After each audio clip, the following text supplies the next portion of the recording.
Oi, meu nome é Julie. Eu queria mostrar os meus livros favoritos de 2025. Pra guardar de recordação, mas também porque eu esqueço as coisas, eu esqueço do que eu li, então eu queria fazer isso. E eu também tô muito travada nas minhas leituras atuais, que eu posso fazer outro vídeo mostrando pra vocês. E é isso, e aí eu vou começar com o meu primeiro, que já tá aqui, porque ele é o mais pesado, que é o David Copperfield, do Charles Dickens. É meu primeiro livro do Charles Dickens que eu leio. E ele é bem grande, eu comprei ele, acredito, em 2022. 2022, só que eu só li em 2025. Porque ele é muito grande e eu não tenho esse costume de leitura de calhamaço. E ele foi um desafio pra mim. Porque me manter entretida durante meses é algo surpreendente. Esse aqui eu durei um mês de leitura, ele foi no meio do ano. Ele conta a história do David Copperfield e é uma história que ocorre desde o nascimento até a morte do personagem. Isso não é surpresa, tá? Não é spoiler. E acaba que, por ser uma vivência, acaba tendo algumas partes que são um pouco rotineiras. E aí eu travei um pouco. Mas na primeira parte, acredito até a página 200, eu li igual louca. Eu fui lendo. Tudo que eu fazia eu tava lendo. Porque é a parte mais, acredito eu, da infância, me traz muita curiosidade. E acaba que, nossa, me dá até saudade um pouco. Aí quando ele foi se tornando adulto e essas coisas, acaba que eu travei um pouco ali, mas eu continuei lendo. Eu acredito que eu tenha dado 4 estrelas ou 3 estrelas pra ele. E por isso que ele vai ser um dos meus favoritos, mais pelo desafio, pelo gosto de ver um personagem se desenvolvendo e atravessando as coisas, fazendo coisas que ele desejava fazer, sonhava, se frustrando. Então isso foi algo muito legal de experimentar. Acho que isso se torna um dos meus livros favoritos do ano por causa disso. Isso aqui não tá em ordem, tipo, esse aqui foi meu favorito. No caso, tem um que foi meu favorito, que foi Jogos Vorazes. Eu me sinto uma criança, uma adolescente de 13 anos falando de Jogos Vorazes. A minha irmã tinha comprado ele, também eu li o Em Chamas. Só que eu vou deixar como Jogos Vorazes, porque eu acho que esse aqui eu atravessei, viu? Eu tinha tentado ler ele em 2019 e acabou que ele foi se tornando o segundo livro, e aí eu peguei outro livro, e aí foi pegando novos livros e acabei esquecendo de terminar ele. E aí dessa vez não, foi o meu último livro do ano foi Em Chamas, Jogos Vorazes. Eu ainda não comecei A Esperança, mas Jogos Vorazes se tornou isso, se tornou um livro muito legal. E antes eu sempre considerava a Katniss, que é a personagem principal. Eu nem falei da sinopse, né? Só, desculpa, gente, aqui minha cabeça vai voando. Mas, então, a sinopse dele é uma menina chamada Katniss. Ela tá numa distopia onde o maior entretenimento do ano é os Jogos Vorazes, onde são escolhidos dois cidadãos de 12 distritos, uma menina e um menino. E acaba que a Katniss, ela se voluntaria após sua irmã ter sido sorteada, e ela é do distrito 12, que é aquilo, né, gente? Mineração. Então sempre ela tá falando sobre as mortes que ocorrem nessas mineradoras, como a capital, que é o lugar central onde existem as pessoas ricas e tal, são um pouco soberbas e um pouco não humanas. E aí ela entra nessa situação, como se fosse um BBB onde existem espadas e armas para matar um ao outro. Que delícia! E pra mim, eu não tinha dado valor pra Cassidy quando eu tava lendo pela primeira vez, porque eu tava esperando uma personagem principal que fosse super adapta da feminilidade ou super contra. Só que a Katniss, ela é muito bem escrita. Muito bem. Porque eu sinto ela como se fosse real. Uma escrita muito boa dessa personagem, que faz ela não ser nenhum padrão de mulher que eu tinha visto em outra fantasia antes. Também não tem um repertório lá muito grande, mas foi a primeira vez que eu vi esse tipo de personagem, que tá realmente vivendo uma vida, descobrindo coisas novas, porque ela não tinha acesso a maquiagem, a coisas que, né?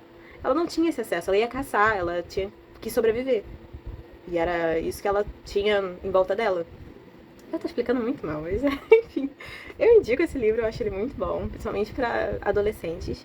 Só que agora que eu tenho 22 anos, eu consigo entender muito mais sobre as circunstâncias, as nuances. Eu percebo que eu marquei muito mais, não foi nem tanto, mas muito mais do que eu tinha marcado pela primeira vez, que eu li até metade. Então, Jogos Vorazes, eu dei 5 estrelas, porque eu amei, real. E eu leria de novo, porque pra mim é uma... E o Pita, gente. Ah, enfim, eu ficava de fã. O outro livro que pra mim foi favorito foi da Clarice Lispector, que é Laços de Família. São vários contos contando de vivência de mulheres diferentes. E eu amei. E não é nem tipo assim, eu li Água Viva, que a galera fala que é muito bom. não achei. Tipo assim, não me conectei, não foi. Talvez mais pra frente eu vá ler de novo e ok, vai ser meu favorito. Mas não foi. Eu também li Hora da Estrela, que eu amei, mas ao mesmo tempo, esse aqui, eu acho que eu me conectei de um nível que com os outros dois não teve. E eu até postei no meu Instagram, vocês podem olhar lá minhas resenhas, de 4 contos que foram meus favoritos. E eu não sei explicar, é uma leitura muito cotidiana, posso dizer assim. Obviamente eu acredito que são crônicas e não contos, como eu tinha falado antes, eu não sei dizer o certo, posso falar depois pra vocês. Mas é tão aconchegante e ao mesmo tempo questionador, que tu vai vendo as coisas que são normalizadas dentro de um ambiente familiar. E a gente nunca sabe o que passa na família do outro. E eu acho que esse livro demonstra isso muito bem. A gente nunca sabe o que tá passando pela família do outro. E não é só problemas, não é só amor, são sentimentos muito complexos. E eu acho que dá pra ver vários aqui dentro. Eu marquei muito, eu escrevi, eu simplesmente me apaixonei demais. Entendeu?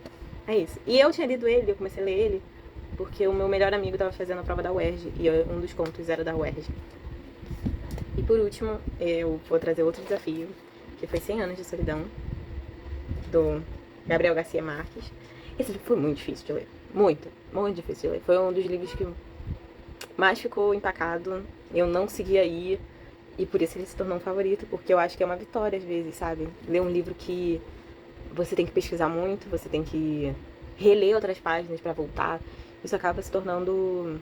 E ele não se tornar chato. Que isso às vezes se torna chato. Às vezes a gente quer só sentar na rede e ficar lendo.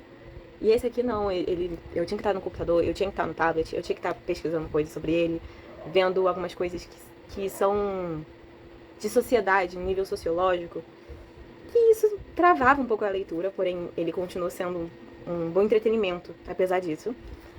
E eu acho que eu dei 4 estrelas. Não lembro direito. Mas fala de uma família e desenvolvimento dela, então você vai... Tem até nessa edição, tem uma... Pronto. Dá pra você ver toda a geração, e são nomes iguais, e você vai percebendo que as pessoas que têm nomes iguais, elas vão se semelhando tendo semelhanças uma com a outra, e a galera vai embora, a galera volta, são relações amorosas pra tudo quanto é canto, brigas e amizades, é isso aí.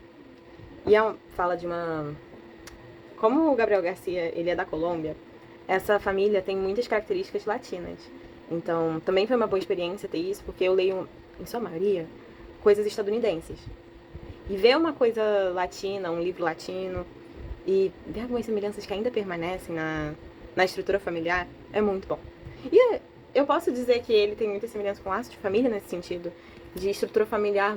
Essa aqui é brasileira e essa aqui é colombiana.